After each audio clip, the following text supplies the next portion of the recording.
पालन पोषण मेरा सब कुछ अभी तक दिल्ली का ही है। अच्छा, तो हाँ। तो क्या आपकी जो इच्छा थी राजनीतिक में जुड़ने की, क्या पढ़ाई के समय से थी या अब अचानक आ गई जब से?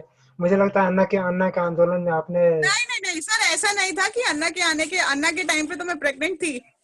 हाँ जी। अन्ना के टाइम पे तो मैं प्रेग्नेंट थी और मेरे को दूसरा बेबी होने वाला था। 2013 की मुझे बात है, जिस समय ये अरविंद केजरीवाल जी सरकार बना रहे थे। तो हाँ। उस समय हमें भी बहुत नशा था एक, हाँ, कि देश में अच्छा काम होना चाहिए, कि हम भी बहुत विश्वास रखते थे कि हाँ, अगर कोई अच्छा आदमी आ रहा है उतर के, कि हाँ देश की जनता के प्रति कुछ अगर अच्छा करना चाह रहा है, तो उसमें हम भी सपोर्ट कर रहे थे। अच्छा। हम भी थे, ऐसा नहीं है कि नहीं थे हम।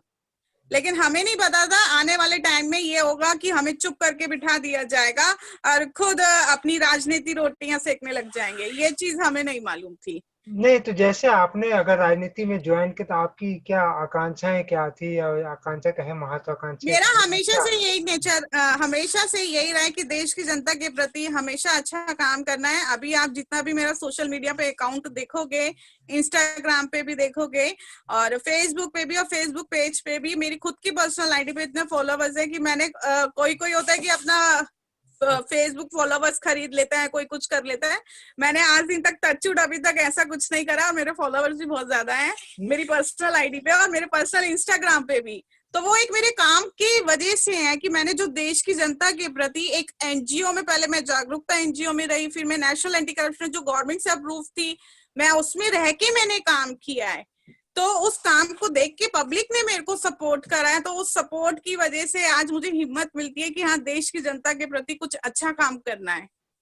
नहीं, तो आप जैसे आम आदमी पार्टी में थी और इतने अच्छे लेवल भी थी, क्या लगा आपको कि क्यों, कि उसमें क्या कमी थी जो आपने उस उसमें पार्टी पता को है छोड़ा? क्या है, आम आदमी पार्टी में मैं आपको बता दूं, जो भी काम करेगा उसको चुप करके बिठा दिया जाता है। ऐसे मेरे पास बहुत से एविडेंस है कि जिससे कि आम आदमी पार्टी को मैं बता सकूं कि ये कितनी करप्ट है और ये कितनी लापरवाही है, कितनी लापरवाह बरतती है। कि अभी एक हाल में मैं आपको एक वीडियो दिखाना चाहूंगी कि एक बुजुर्ग है, वो कितना परेशान हो रहा है पेंशन को लेके, कि कितनी उनकी केजरीवाल की सरकार ने कैसे वो पेंशन रोक दी है और पेंशन आती नहीं है।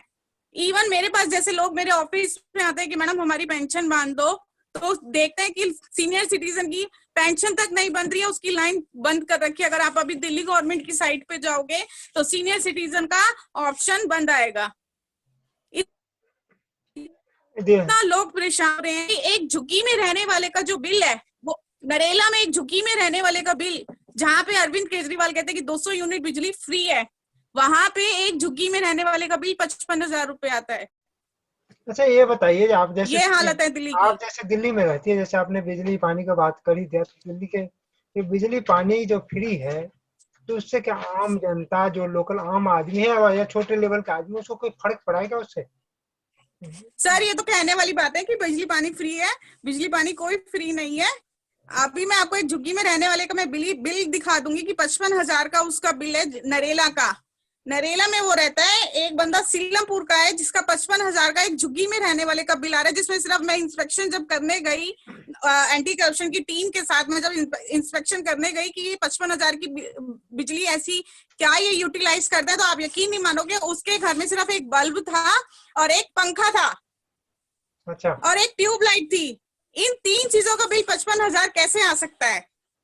नहीं, वो तो केजरीवाल जी कह सकते हैं, तो बिजली डिपार्टमेंट का फॉल्ट है, या बिल बनाने का फॉल्ट हो सकता है, या प्राइवेट कंपनी का फॉल्ट हो गया हो।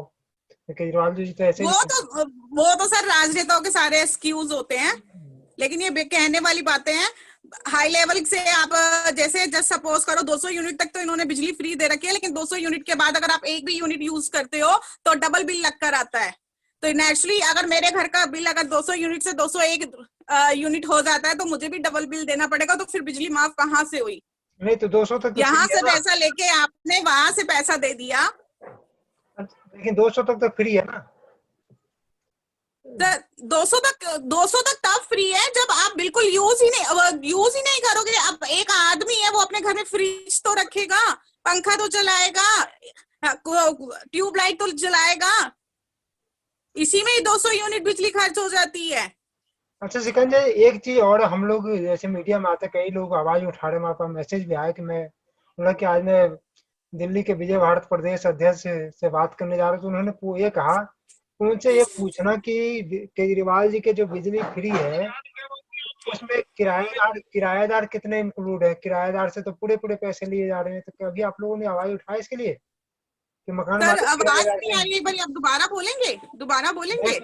मैं कह रहा हूँ कि कई लोगों ने मेरे पास मैसेज भेजा कि उनसे एक बात करना कि केजरीवाल जी दिल्ली में बिजली और पानी फ्री कर रखे हैं, लेकिन मकान में हाँ, रहने वाले किराएदार जो दिल्ली में ही रहते हैं, दिल्ली में कमाते, दिल्ली में खाते, दिल्ली सरकार को ही टैक्स देते हैं, उनको तो मकान मालिक ने फ्री बिजली नहीं कर रखा है।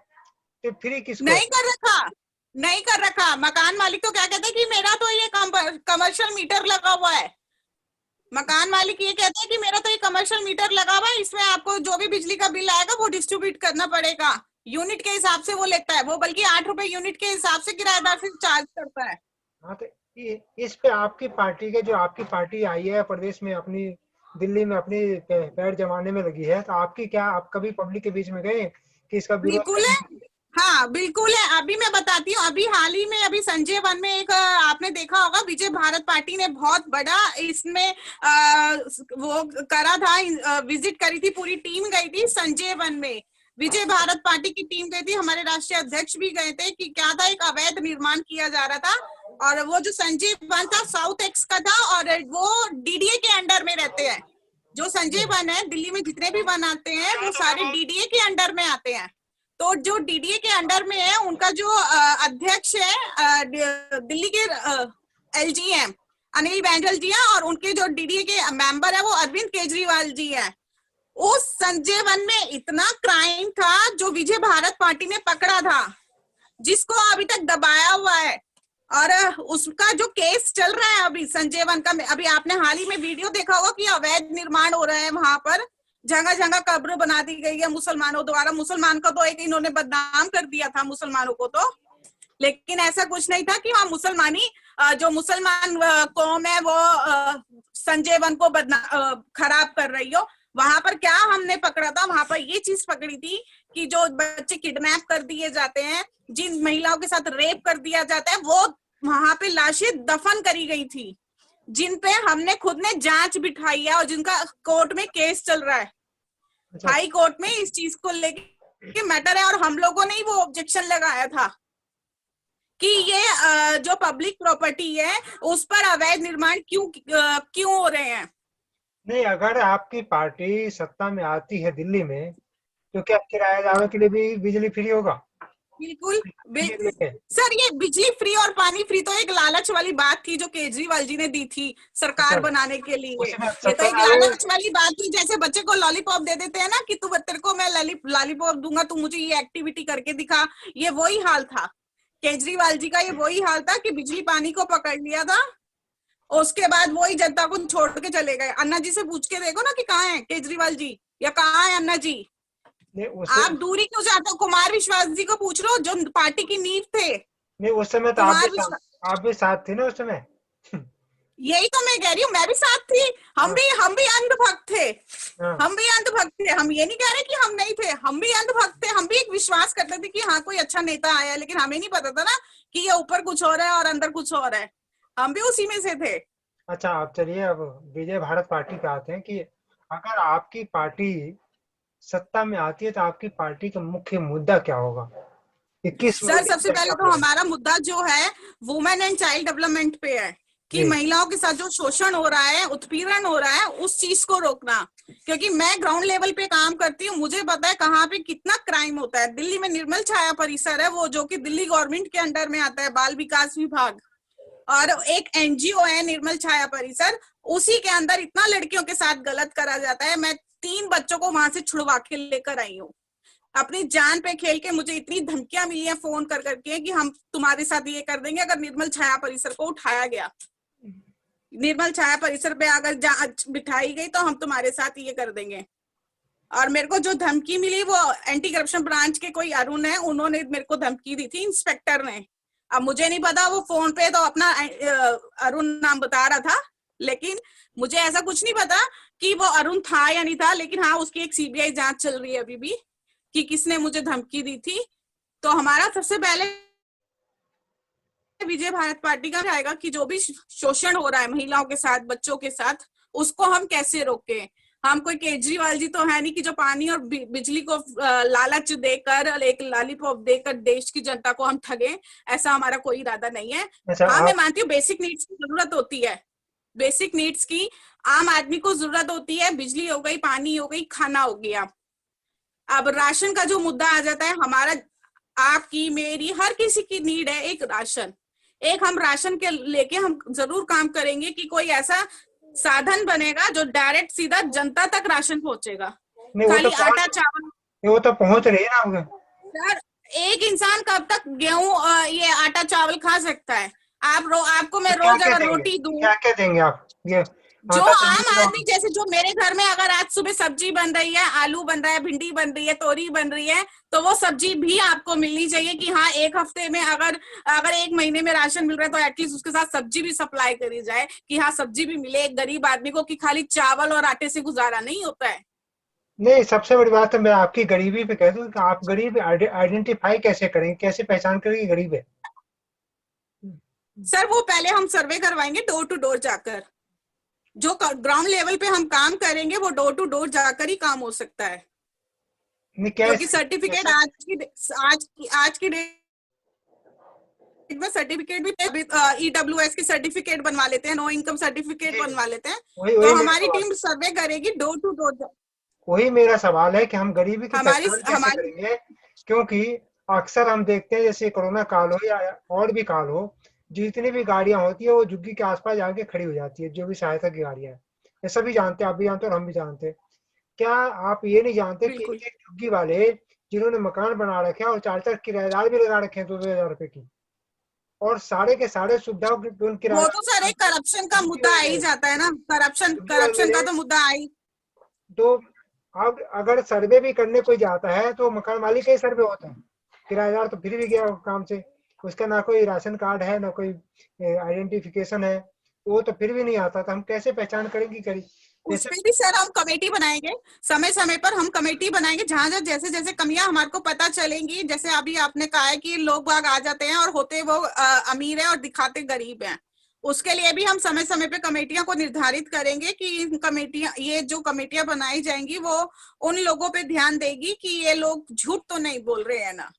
उनकी समय समय पर इन्वेस्टिगेशन होगी, कमेटी इन्वेस्टिगेशन करेगी स्पेशल, कि उसके लिए हम घर घर जाकर एक सर्वे भी करेंगे कि जो हर महीने उनके जाकर पता लगाए, साइलेंट रह के भी हम काम करेंगे कि जिससे कि जो राशन हम दे रहे हैं वो सही हाथों में जा रहा है या नहीं जा रहा है।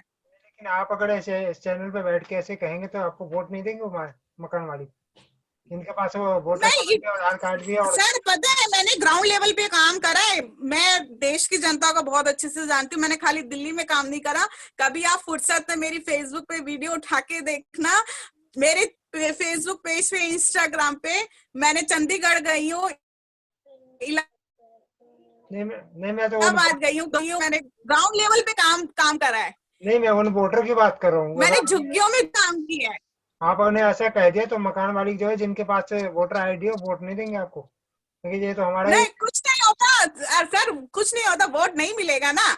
कम से कम ये तो रहेगा कि देश की जनता के लिए काम करा है हमने। अच्छा, आज अगर 10 आदमी वोट नहीं देंगे तो कल 100 आदमी भी वोट देंगे। जी जी।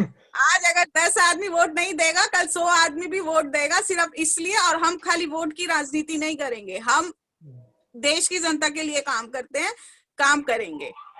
अच्छा, अगर आपके एक मुद्दा तो ये हो गया ह्यूमन डेवलपमेंट, दूसरा मुद्दा क्या होगा? क्योंकि घोषणा पत्र एक मुद्दे से तो चलता नहीं है, और नहीं, आपकी दूसरा जो मुद्दा हमारा ये दूसरा मुद्दा भी हमारा इसको गरीबी को लेके तो रहेगा ये हमारा मुद्दा, कि जैसे कि एक लोगों के साथ कहते हैं कि नौकरियों को लेके, लोग मेरे पास नौकरियों को लेके भी बहुत आते हैं कि मैडम यहाँ मेरी जॉब लगवा दो, मेरी यहाँ जॉब लगवा दो। तो पता नहीं लोगों ने मेरे से क्या उम्मीद कर रखी है कि हाँ मैडम के पास जाएंगे ना तो काम हो जाएगा, एक बारी शिखा मैडम के ऑफिस चल लेते हैं तो काम हो जाएगा। तो एक नौकरियों का भी हम मुद्दा उठाएंगे कि जैसे कि इन्होंने बहुत कम एज कर रखी है, उस एज को हम बढ़ाएंगे कि इतनी ही एज की लिमिटेशन होती है, कि इतनी उस वाली एज। कितनी एज होनी चाहिए नौकरी के लिए? कई नौकरियों में ज्यादा एज भी कर रखी है। जैसे अभी तो दिल्ली में तो 42 कर दी थी गेस्ट टीचर की, कि 40 प्लस आप फिल कर सकते हो, लेकिन वो गेस्ट टीचर ही थी। अच्छा। कि गेस्ट टीचर ही भर सकती हैं।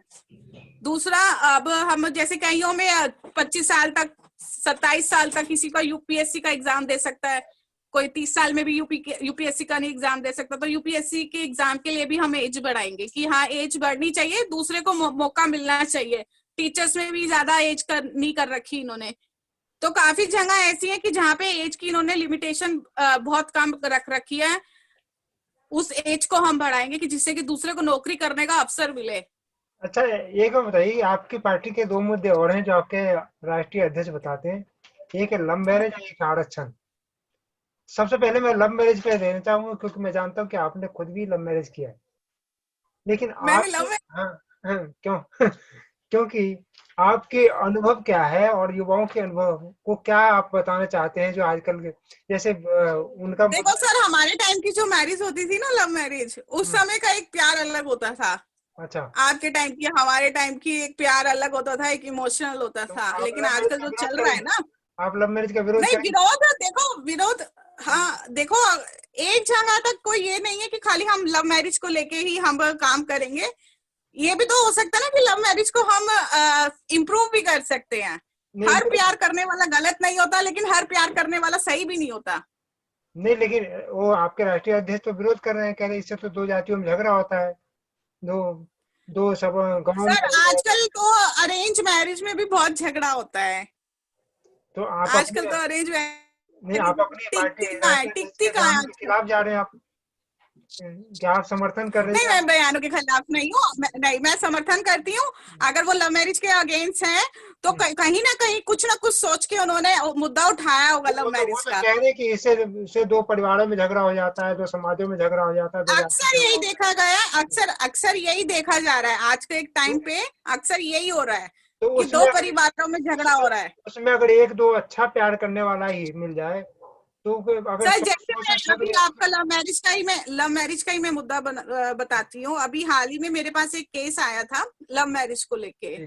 काफी केसेस आते हैं, तो उसमें अक्सर माँ बाप क्या कहते हैं, तुमने लव मैरिज करी थी, हम जिम्मेदार नहीं है। हम्म। जब मोस्टली मैंने ये देखा कि अरेंज मैरिज होती है तो माँ बाप आ जाते हैं बीच में, लेकिन आजकल के माँ बाप ही पीछे हट जाते हैं कि तुमने मैरिज करी थी, तुम देखो। जी।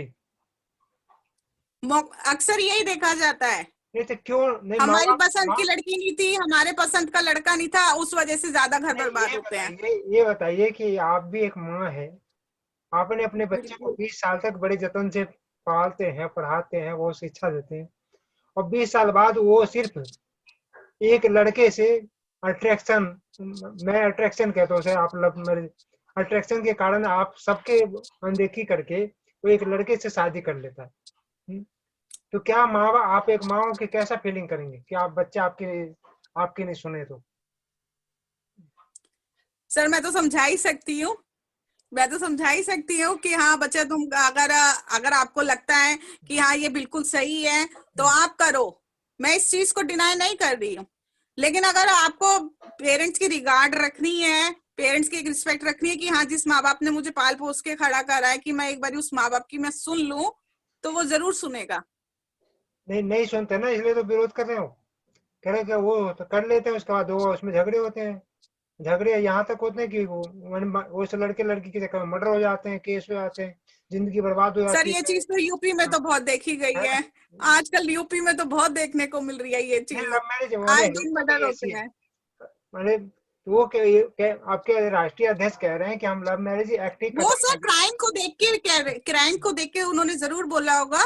और उनके सामने देख कई ऐसे केसेस हुए होंगे जो इन्होंने लव मैरिज का मुद्दा उठाया है। मैं उनकी बात को डिनाई नहीं कर रही हूँ। लव मैरिज का जो उन्होंने मुद्दा उठाया है, तो उनके सामने ऐसे बहुत से केसेस आए होंगे जो इस ऑब्जेक्ट को उन्होंने पार्टी में रखा है, मुद्दे को उठाया है, लव जिहाद को। तो क्या मैंने तो कहीं ना कहीं नहीं, उत्तर प्रदेश में अलग और दिल्ली में अलग होगा? नहीं नहीं नहीं, ऐसा नहीं है। मैं खुद, नहीं, अगर देखो, अगर लव लव मैरिज की वजह से अगर लड़का लड़की एक दूसरे को मार देते हैं, तो मैं जरूर इसके अगेंस्ट होंगी कि हाँ, इसके खिलाफ आवाज उठनी चाहिए। हमें पहले इसका आंकड़ा देखना चाहिए कि जितने भी अभी ये हादसे हुए हैं कि जो लव मैरिज के तहत वो हुए हैं कि लव मैरिज में इनकी वजह से लड़ाई झगड़ा हुआ है और मारपीट हुई है, तो हमें पहले वो आंकड़ों को कलेक्ट करना चाहिए, वो आंकड़े देखने चाहिए कि किस वजह से सुसाइड की गई थी, किस वजह से मर्डर किया गया था। वो अगर आंकड़े ज्यादा निकलते तो मैं नेचुरली लव मैरिज के अगेंस्ट हूँ। जी शिखाजन जी, मैं एक चीज बताना चाहता हूँ आपको कि अक्सर देखा जाता है कि पहले वो लव मैरिज होता है, लड़के लड़कियां कल फिर वो तलाक होता है। और हमारे संजय हेगड़े जी जो बहुत वरिष्ठ वकील रहे, उन्होंने अपने बयान में कहा था और कि हमने जितना भी केस लड़ा है हिंदू एक्ट में, जो अरेंज मैरिज हुए थे वो 8.5 साल 10 साल बाद सुलह हो गए, लेकिन जो भी लव मैरिज केस मेरे पास आया सबके सब तलाक हो गए। ऐसा क्या हो जाता है कि पहले इतने प्यार था और बाद में एक दूसरे को देखना नहीं चाहते थे? क्या मैंने प्यार था सर या पता है मोस्टली क्या होता है, मोस्टली मैं बता दूं लव मैरिज में क्या होता है, जहां तक मैंने केसेस देखे हैं, ये अपनी जितनी भी जवानी का टाइम होता है ना, वो पहले ही अपना शादी से पहले ही निकाल लेते हैं। बाद में फिर वही चीजें इन्हें फीकी फीकी दिखती है, वो इन्हें फिर लड़ाई झगड़ा हाँ, दिखता तो है। वही हुआ ना कि मोस्टली यही होता है। पहले हम जा रहे हैं, बर्गर खा रहे हैं, होटलों में जा रहे हैं, हाँ, वो पहले ही बाद में अपना ये हाँ, सारा टाइम स्पेंड कर लेते हाँ, हैं। बाद में वो एक परिवार में सिमट गए तो उनको माँ बाप भी देखनी है, पूरी परिवार भी देखना है, और रोज साथ में बिल्कुल रहना है, तो रोज बिल्कुल तो नहीं जा सकते होटल में क्योंकि उतना बजट भी नहीं होगा। तो फिर बिल्कुल बिल्कुल वहीं पे वो कहा सुनी शुरू हो जाता है कि पहले तो तुम मुझे होटल में ले जाते थे, अब क्यों नहीं? ये बिल्कुल। ये है। वो ही अक्सर होता है, वो बात पहले हमने सब कुछ चीज कर ली होती है ना, लड़का लड़की उन्होंने सब कुछ चीज कर ली होती है, वही आके फीकी लगती है। तो इस पे तो बहुत बड़ी इसलिए बात होगी। लड़ाई झगड़े की सबसे बड़ी वजह वही होती है। अब आखिरी एक और है जो बहुत बड़ी मुद्दा है, वो है आरक्षण हटाने की। तो आपके राष्ट्रीय अध्यक्ष कह रहे हैं कि हम आरक्षण हटा देंगे, अगर आरक्षण रहेगा तो आर्थिक आधार पे होगा। तो आपकी क्या राय है इसमें? नहीं, वो जो कह रहे हैं वो सही कह रहे हैं, उन्होंने कहीं देखा होगा, मेरे से सीनियर हैं और पार्टी के अध्यक्ष भी हैं। अगर कुछ भी बात होगी तो ये एक पहले हम डिसीजन लेंगे और आंकड़े भी कलेक्ट करेंगे, ऐसा नहीं है कि हम आंकड़े कलेक्ट नहीं करेंगे। नहीं वो जो जो सीधा, और वोट भी उन्होंने सीधा, हम उसमें एक, उसमें उन्होंने नहीं, उसमें हम एक हस्ताक्षर, अभी मेरी एक अध्यक्ष जी से मीटिंग भी होगी, जिस जिस मुद्दे पे वो बात करेंगे तो हम जनता को साथ लेके बात करेंगे और वो नहीं मेरी उन्होंने बात उन्होंने जरूर सुनेंगे और उन्होंने जरूर। साफ कहा एक्सक्लूसिव में, साफ कहा है कि मैं आरक्षण के विरोधी हूँ, और अगर आरक्षण होगा तो सिर्फ आर्थिक आधार पे होगा। तो शिखा जन क्या इससे सहमत है या नहीं है? ओके। हर बात को आप राजनीति से मत, मैंने बाकी राजनेताओं की तरह मत घुमाइए। मैं सर, राजनीति मैं करिए। पता है सर, मैं अभी आपको मैं बताना, मैं 1 to 1 तो मैं आपको हाँ या ना नहीं बोल सकती, मैं एक्सप्लेन करके जरूर बोल सकती हूँ, क्योंकि मैं ग्राउंड लेवल पे काम करती हूँ, देश की जनता के साथ रह के काम करती हूँ, देश की जनता के लिए काम करती हूँ, जहां मेरी जनता हाँ बोलेगी मैं वहां जाऊंगी। नहीं, जनता तो कहती है आरक्षण चाहिए। आरक्षण क्यों चाहिए? ये कौन आरक्षण क्यों चाहिए? कोई तो एक उस पूछेगा पे ना। भी नहीं, उस पे भी हम एक हस्ताक्षर अभियान चलाएंगे। नहीं, उस पे भी हस्ताक्षर हम एक अभियान हस्ताक्षर किससे चलाएंगे आप? हस्त, हस्ताक्षर अभियान नहीं, जो आरक्षण को लेके जो कौन कौन चाहता है कौन कौन नहीं चाहता, उस पे भी हम एक वो हस्ताक्षर अभियान चलाएंगे नहीं, कि वो हाँ। हस्ताक्षर अभियान से क्या चलाएंगे आप, जब ये शिखा जन नहीं चाहते होंगे, और जो शेड्यूल कास्ट कहते हैं वो नहीं चाहते क्यों? और बाकी जो सब तो चाहते हैं आरक्षण, ओबीसी को चाहिए 25%, 27% पहले से, 25% और चाहिए, 50%। बाकी SC ST को और चाहिए, विकलांग को चाहिए, तो सारे आरक्षण ही खत्म हो जाए तो फिर उन पढ़े लिखे युवाओं का क्या होगा जिसके लिए आप स्कूल कॉलेज और वुमेन डेवलपमेंट करने की सोच रहे हैं?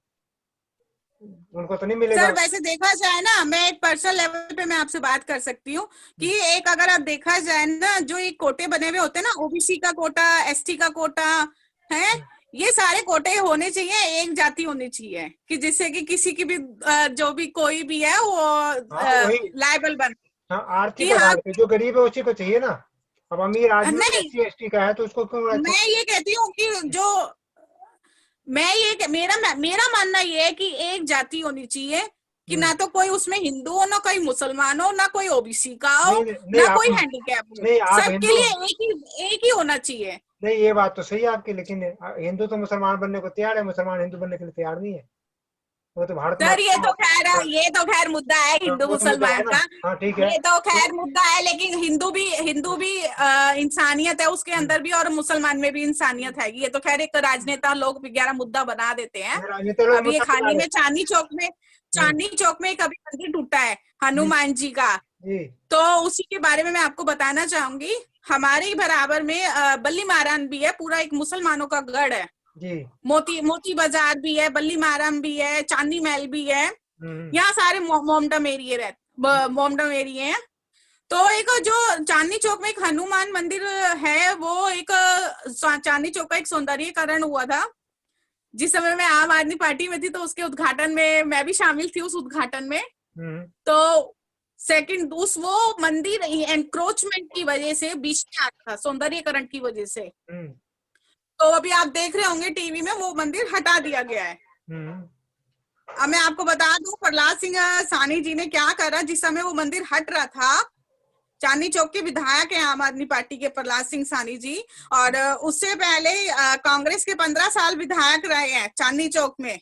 15 साल तक इन्होंने राजनीति में विधायक रहे हैं, ये कांग्रेस की तरफ से। जिस समय ये मंदिर टूट रहा था तब सानी जी तो आई नहीं रात को। जिस समय मंदिर टूट गया तब आए हैं अपनी फौज को लेके, नहीं हाय मंदिर टूट गया, हाय वो मंदिर तो टूट आते गया। ही है। मैं यही कहना चाह रहा हूँ, कोई हिंदू मंदिर था इसलिए तोड़ दिया, कोई चुपचाप है। आप सड़क पे बीच में खड़े बाजार पे जाके एक ईंट खिसका के देखिए, पता चल जाए आपको कि वो क्यों नहीं होना चाहते हिंदू। ये तो मंदिर था, तोड़ सर दिया। उस मंदिर में मैं भी गई हुई हूँ, उस मंदिर में मैं भी जाती थी, और राह चलता आदमी माथा टेकता था, बीच बीच उसमें था।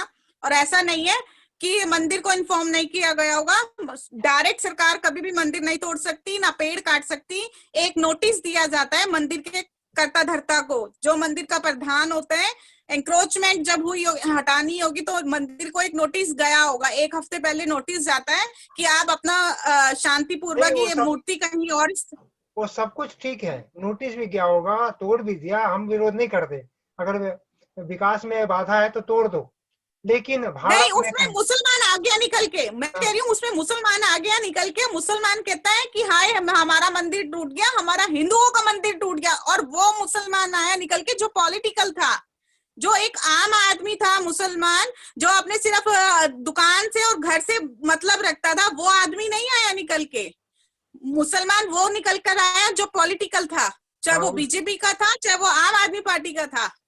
हाँ, तो हो गया ना, वो कर दिया पॉलिटिक्स। तो वही कह रहा हूँ, हाँ, हम वो तो विरोध नहीं राजनीति करते। हो गई ना। हम वो विरोध नहीं एक करते, छोटे से मंदिर में राजनीति बना दी कि लेकिन हिंदू मुस्लिम। हाँ वही, हिंदू विरोध नहीं कर रहा है क्योंकि मंदिर टूट भी गया, कोई बात नहीं, सह लेगा। लेकिन रेलवे स्टेशन, संसद भवन के पास आप तो दुनिया भर की मजारें खड़ी है, आप एक ईंट सरका के दिखा दीजिए उसमें से। चाहे सर ये तो बीजेपी की कहने वाली सरकार बात है, है, अगर नोटिस ठीक होता है। है ना मजारों की भी, मैं आपको बहुत वीडियो दूंगी। मजारे भी हटी हैं, एंक्रोचमेंट में मजारे भी हटी हैं।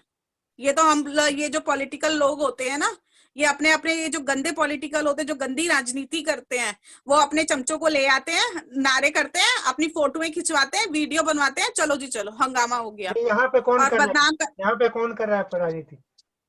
हम आदमी ये पार्टी। यहाँ पर ये जो कल ये चांदनी चौक में जो मंदिर टूटा है, हाँ ये वही लोग कर रहे हैं जो पॉलिटिकल है। आम आदमी जिसकी शुरुआत घर से और दुकान से होती है, वो आदमी नहीं है। वही पॉलिटिकल लोग हैं जो ये आम आदमी पार्टी के साथ जुड़े हुए हैं। अच्छा अच्छा। ये वही गंदी राजनीति कर रहे हैं। ये बीजेपी वाले नहीं कर रहे हैं?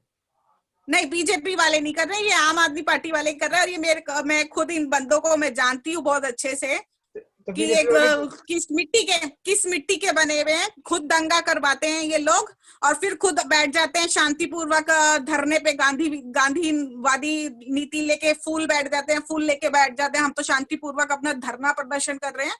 ये वही लोग हैं ये। नहीं। अच्छा, ये तो डाइवर्ट हो गया, फिर हम आरक्षण पे आते हैं कि क्या आप इस बात से सहमत है कि आप आर्थिक आधार पे ही आरक्षण की व्यवस्था करेंगे, जैसा कि आपके राष्ट्रीय अध्यक्ष कह रहे हैं? बिल्कुल बिल्कुल बिल्कुल, नहीं मैं सहमत हूँ। अगर हम जनता का जरूर इसमें सपोर्ट करेंगे, और अगर हमारे को लगेगा कि आर्थिक रूप पे होगा तो होगा।